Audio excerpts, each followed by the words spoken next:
of terror and violence to intimidate escalated in Nigeria in 2009. The group Boko Haram has claimed responsibility for many such acts within this time frame, with bombings, hackings and combats that lead to both military and civilian casualties, mainly in the northeast of Nigeria.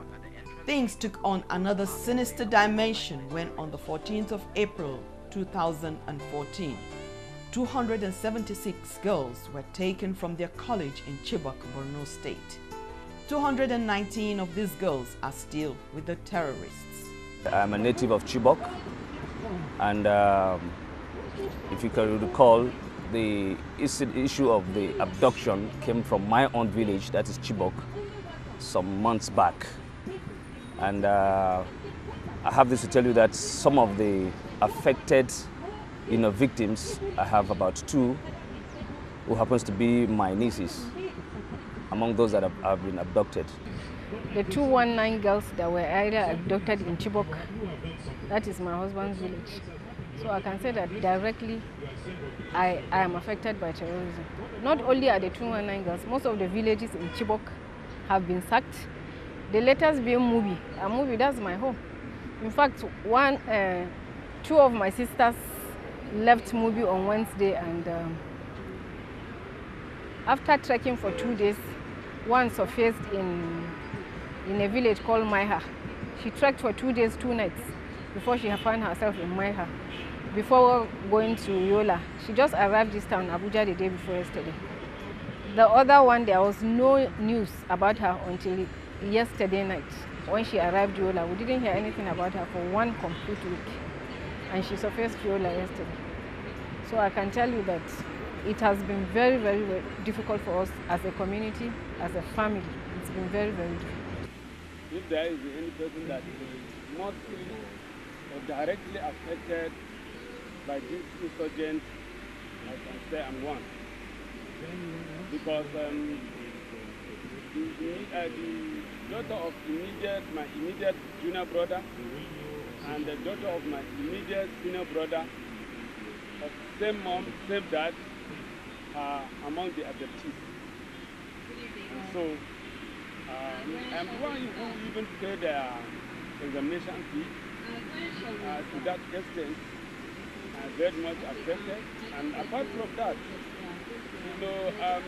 these 200 and plus girls that were abducted from Chibok. Chibok is a small community that if you remove almost 200 young girls from that community, you have wiped out the entire community, because that is the age where we expect them to produce and to do something better for society, and these girls are born. Really, we are badly affected. In my own personal experience, terrorism has affected me so much. Because when the terror started, though I'm here in Abuja, but all my family are there in my Maiduguri, and my relatives. The first year that this thing started, that is 2009, it started mainly in our area where we live. So it affects 4 of my siblings, whom they have to run and come to me here. And in my small residence, we have to stay for up to 9 months before some of them could get somewhere to live. And you know what it is, what it means when you are low income earner and having such a group of people. And actually, the terror does not stop there. It has taken over the villages and killed many from my own immediate family and extended family. As I am speaking to you now, if I remember some of my brothers, my cousins that I killed, my heart bleeds. Some Nigerians responded to this extreme act of terror by advocacy, demanding that the girls be rescued immediately. Our movement is therefore making the following demands. 1. An accurate assessment of the effectiveness of the ongoing rescue operation and more credible communication of progress to the public by our federal government on its mission to bring back our girls without compromising sensitive operational information. They should include conveying substantive targets and milestones attained so far in the rescue operation. 2. Reassure Nigerians of the adequacy and effectiveness of the federal government's counter-insurgency strategy, especially in responding to the worsening security condition in Chibok and other parts of Borno State, where the federal government reported that it had deployed about 20,000 Nigerian soldiers early in May, as well as intensifying attention to the most vulnerable zones of the Northeast and the rest of the country in that order. 3. Review of the financing of our security operations by the federal government in the National Assembly to ensure adequacy and value for money, especially with regard to A. Allocation of resources for adequate compensation and welfare of security personnel in the military and other security agencies. B. Equipment, weapons, intelligence tools and systems. And C. Basic support facilities. The membership of the Bring Back Our Girls movement remains resolute in our advocacy for the rescue of the abducted Chibok girls until there is success and closure. Our expectation that our government would rescue them must be realized. It is important that there be a successful rescue of the girls. It would profoundly increase the confidence. It would strengthen the confidence that citizens have in the capacity of our government to play that very important constitutional role of security to life and property of citizens. That primary responsibility is the fulcrum of the social contract between citizens and those that govern.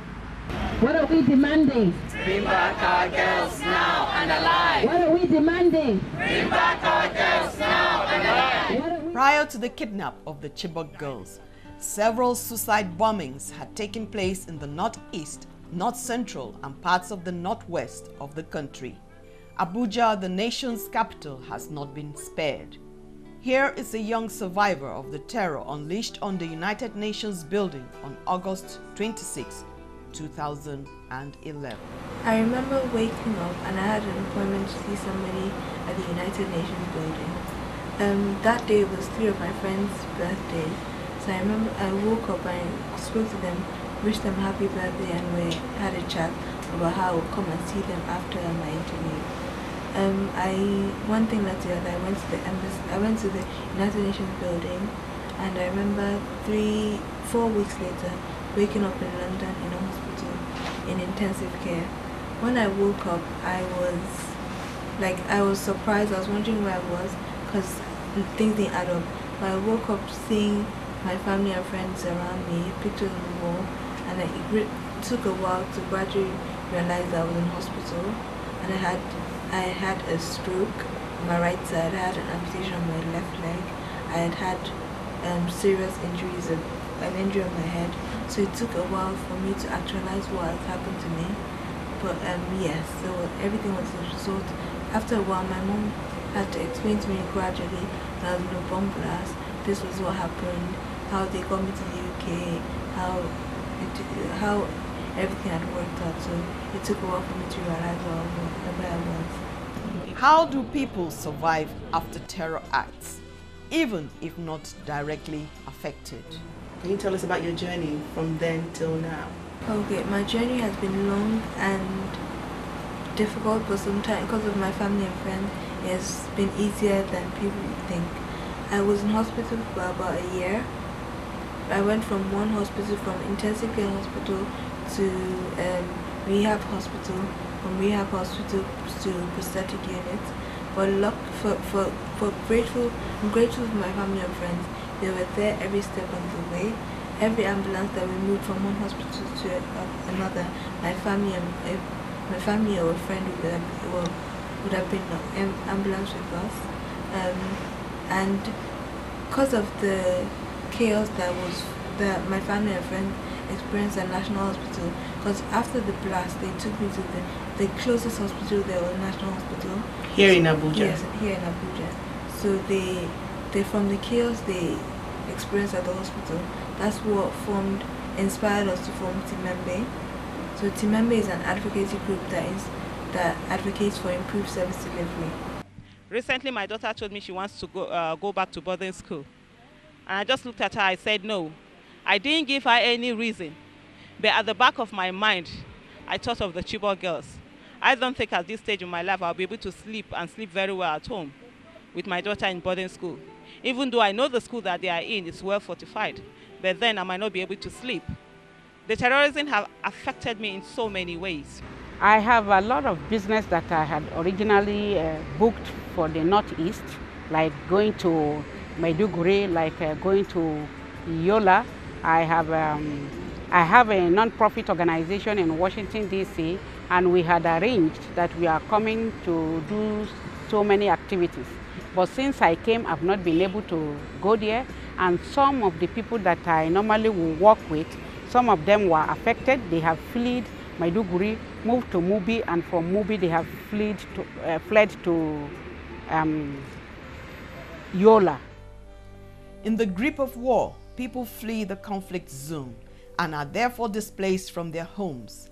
Internally displaced persons, IDPs, are groups of survivors with grim narratives.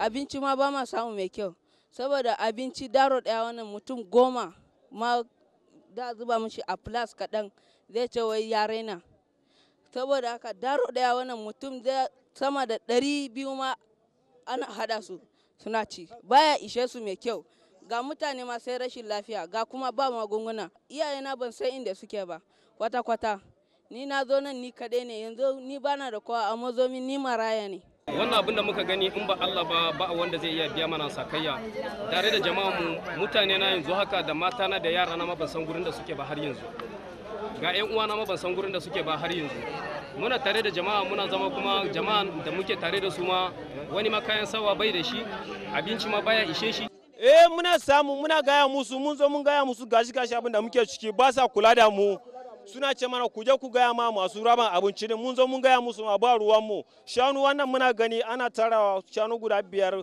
4 haka amma muna gani ba sa yanka bana mun an dafa mana abinci wannan mun je mun ga miyarin kifi a cikin miyarin kifi muke gani kuma shanu a ci ana yankawa ana ciccirewa a cikin gidaje ba mu san inda ake saya shanu wannan ba amma muna gani shanu ana yankawa kuma abinci baya ishe mu mun an koro mu daga bayan kuma Boko Haram ne suka yo gayya suka zo ta marraban soye suka shigo bama suka hada tabu da sojoji da mobile sannan kuma suka samu gudu gabas muka yi alajiri bayan alajiri muka kewaya ta wajen bayan barek mun shiga ashe sun riga sun karɓi barek din bayan sun karɓi barek din kuma suka watsa mana wuta sauran bam da na rike ma sojoji na taimake su suka ce in yar muka gudu suka harbi soja daya suka kama mobile ɗaya suka yanka kanshi wani tsofon ganduroba na gabas da gidan sarki shi ma suka yanka shi kogi ya kawo shi abokanai mun yayana suka yi jana'izan shi suka rufe shi muka taka muka zo Kawuri nan ma Boko Haram suka bi mu zuwa Kawuri suka ce kowa ya kwanta mu mun baje sauran mutane sun kwanta suka harbi kowa akai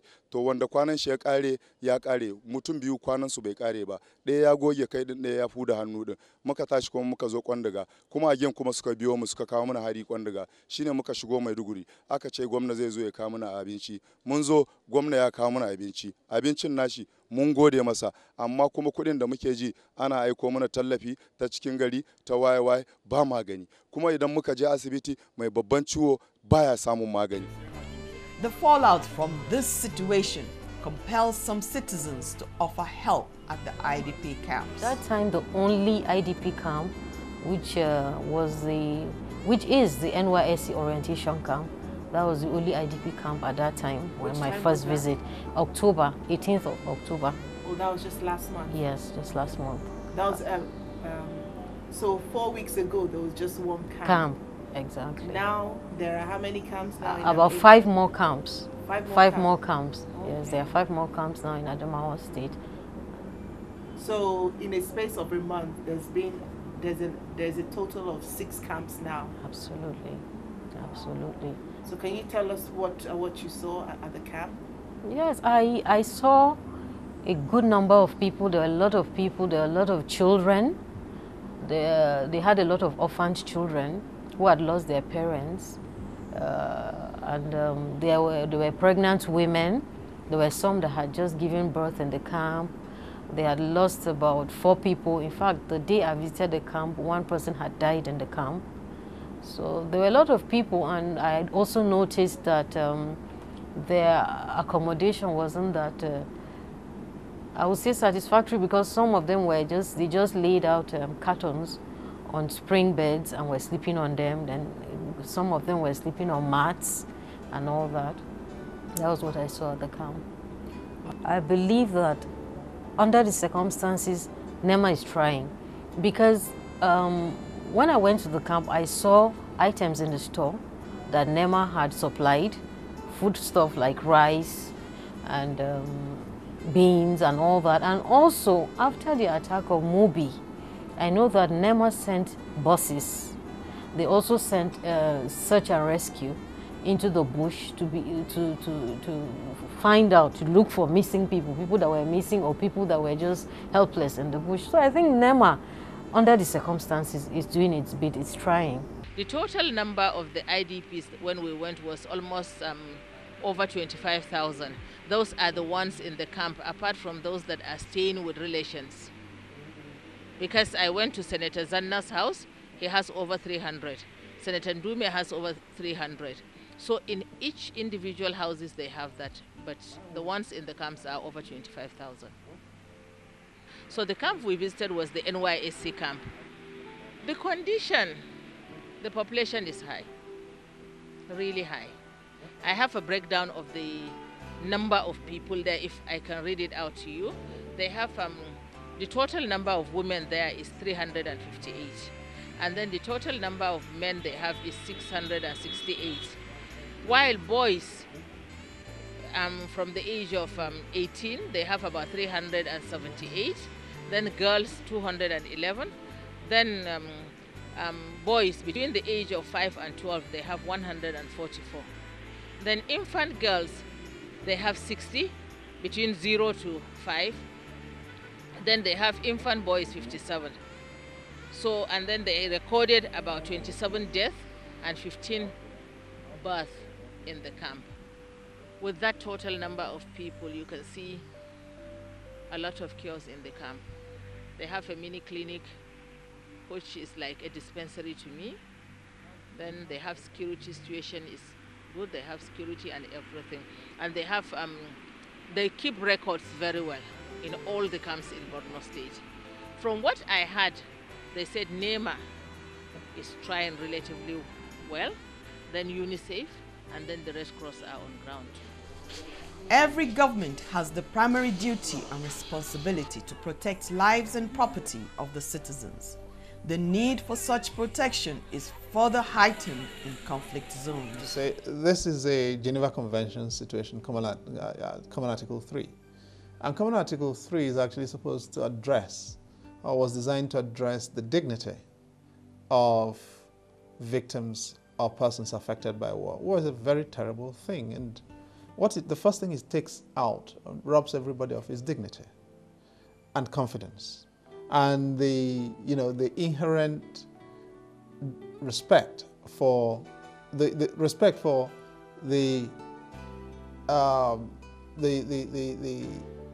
dignity of your person and of your community. And it reduces you to nothingness, which makes it possible then to eliminate you, because you're supposed to be nothing anyway. Now, because of that, a country in this kind of situation has got to make a huge investment in trying to restore the dignity of its people affected by war. And to be perfectly honest, I don't think we've made that effort. That effort is an integrated thing. You know, one part of that effort is communication. It's important to communicate to people who are in distress, or to communicate with people who are in distress. We're not doing that. The only person who is doing communication in this situation is Shekau, whether that figure is real or imagined. Now, I'm sure you've flown before. Now, when you are in a flight going through turbulence or serious turbulence, the one thing you want to do is for somebody, particularly the captain, to come and do what? Explain to you what is happening. Why are we going through this? And to reassure you this is something that is within his or her control. Is that not so? When our people are going through war, I would like to think that the people who are most affected would be entitled to get that kind of reassurance from the captain of the Nigerian ship. I don't think we have done that at all, not to say enough. That public communication is part of the process of managing the dignity of your people in war.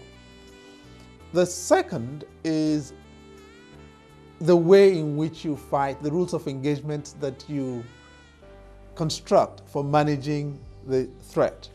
Again, I don't think we've done that. And when I talk about these two, rules of engagement and public communication, when you look at them and the way we've calibrated them, you see that we fail our people repeatedly.